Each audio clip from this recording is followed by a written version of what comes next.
Today, we're going to discuss where medicine ends and spirituality begins. And I'm Dr. Kevin Naika. I've been practicing for 30 years across different continents, and I've seen thousands of patients. And I've seen patients that we've lost, and I've seen patients that had a miraculous recovery. Inexplicable. And over the years, I've found that there's a pattern emerging in this entire thing. And today we're going to have a nice, we're going to take a deep dive into where medicine ends and spirituality begins.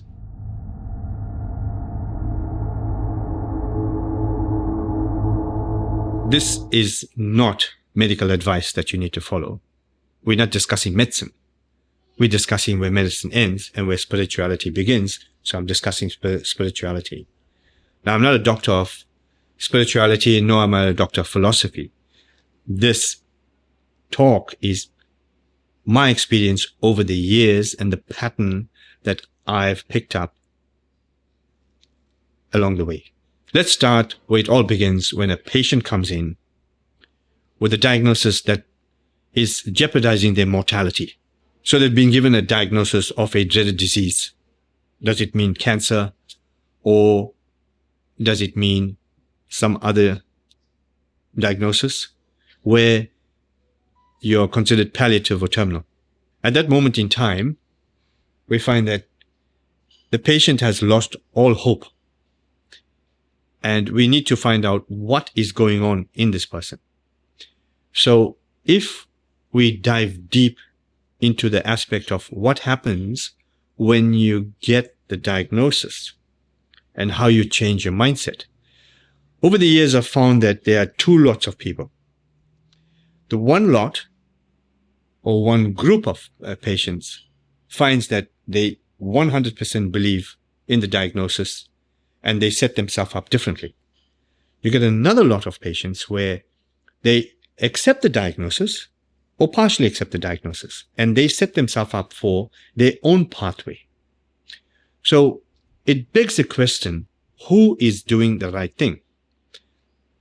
When the person is highly stressed, the body goes into disarray.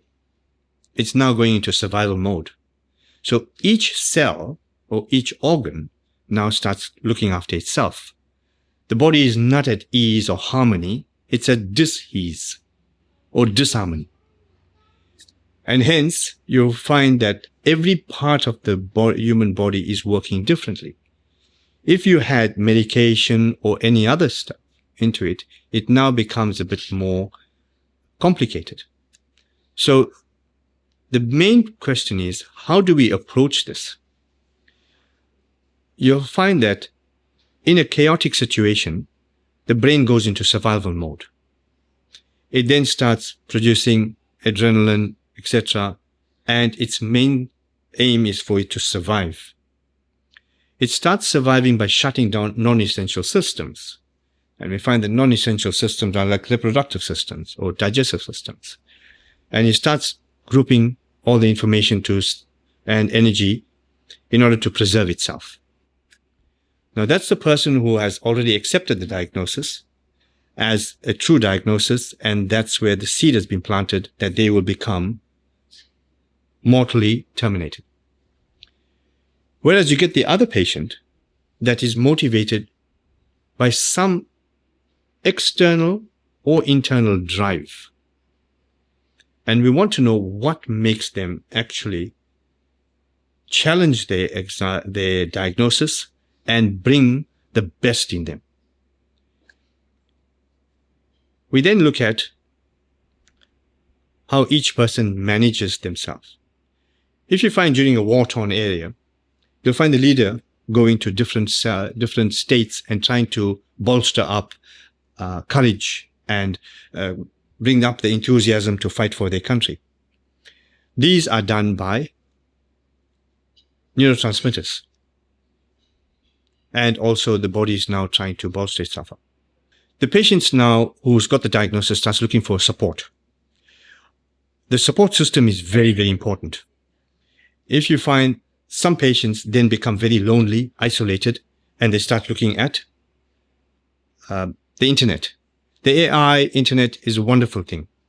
But what happens is it's programmed into a system where the ultimate is death, reinforcing that the patient has got no way out. In this way, it reaffirms to the patient that they have got a mortal or a terminal ending. So whilst there are lots of diagnoses where there is no way out, there are many diagnoses where there is a glimmer of hope, and we've seen how patients have pulled themselves through. Now, we're not trying to give false support or information to patients and false hope. We're trying to be very realistic on those survivors. What helped them to survive? When patients start becoming more distressed, we see that they are asked to make a will. The will is now making your life finite. They then have to make a bucket list. These are all things that add fuel to the fire, that actually prepares the person to now escape this body. Over the years, I figured out that there's a pattern, and this pattern shows how we are systematically misinformed. We are placed in an anxiety state. The anxiety state is constant battering and badgering of bad news and showing that the world is bad. So we are now programmed from a very young age to actually think that the world is bad and everything is bad, and that our mortality is questioned every day. And in my opinion, death is such a bad thing. But over the years, I found that death is part of a natural process. And we find that it's an evolution. Because our body is made up of energy, we really cannot be destroyed because we have one form of energy going to another form of energy, which we know. Our perception is altered externally. So in essence, you can be in a palace with all your niceties around you, but you can still be very, very sad. You'll be upset. And this is the perception. Now, we know that epigenetics does exist. We know that it teaches us that your external environment is what exactly dictates how your internal environment is, to a certain extent, of course. And we found that, and in my opinion and my experience, that your perception of your external environment or the external news or the external information is then internalized. And if you do not manage that properly, you could be in a spectacular place, but still living out of total fear. Now, the reverse is true, that you could be living in a very harsh place, but your outlook can be very calm and relaxed, and you can see the good. Now, I can talk from experience because I've been brought up in South Africa, which is known to be a very violent area in the world. And to survive in that area and to still thrive, you've got to have a mindset. Now, you can't be blasé about security, but at the same time, you could not be inundated and allow yourself to become fully immersed with the negativities. So with our perception, we can then understand what is happening to us during a time of crisis. If you understand that our body is part of an entire universe, you'll find that, from my understanding, is that there is a sort of macroverse and a microverse. Now, I'll explain. You have the quantum field, which is like an ocean that is all over, throughout the universe, throughout our entire galaxy, planets, etc. And that is a system of consciousness, and it's a live, and it's a very smart and very intelligent field. Now, this pervades all over the world and all over the universe. That energy is what we run with. So our bodies are not outside of that energy. Our bodies are a part of that. It's just the manifestation of of a 3D body that helps you to navigate with your internal energy. So different people will call it spirit, breath, atma. It doesn't matter. But what it is the inner core of you. Now that's what drives you. That's the energy unit. That's your battery. Now that battery cannot be killed. It has energy, and that energy will be neither destroyed nor created. It will move on. Now, from my findings and my opinion is that this energy is what we need to tap into. So you'll find that the energy that pervades throughout the universe is also pervading or entering into your system. All you've got to do is now change your thought and change your frame of mind. Now, it's not going to be blind faith. It's going to be a systematic way of how you manage. And that's why the pattern emerges. Those people who have complete gratitude, they found that they actually switch off their fear-driven lives, and then they become more calm. And you'll find that those people who believe in the system, that there is something good happening, even though they are facing adversities, do very well. Now, over the years, this is what my opinion is. Those people need coaching. Now, in a person that has a distressful situation, giving time to all of this without prior training is very difficult. And that's where I find that my forte, to give people not false hope, but to give them a better understanding so they can make up their own decision.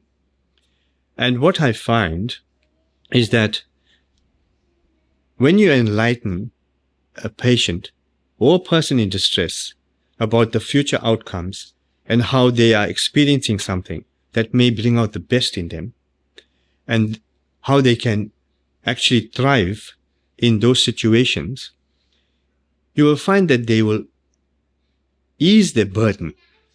That then helps them to now cultivate a different mindset.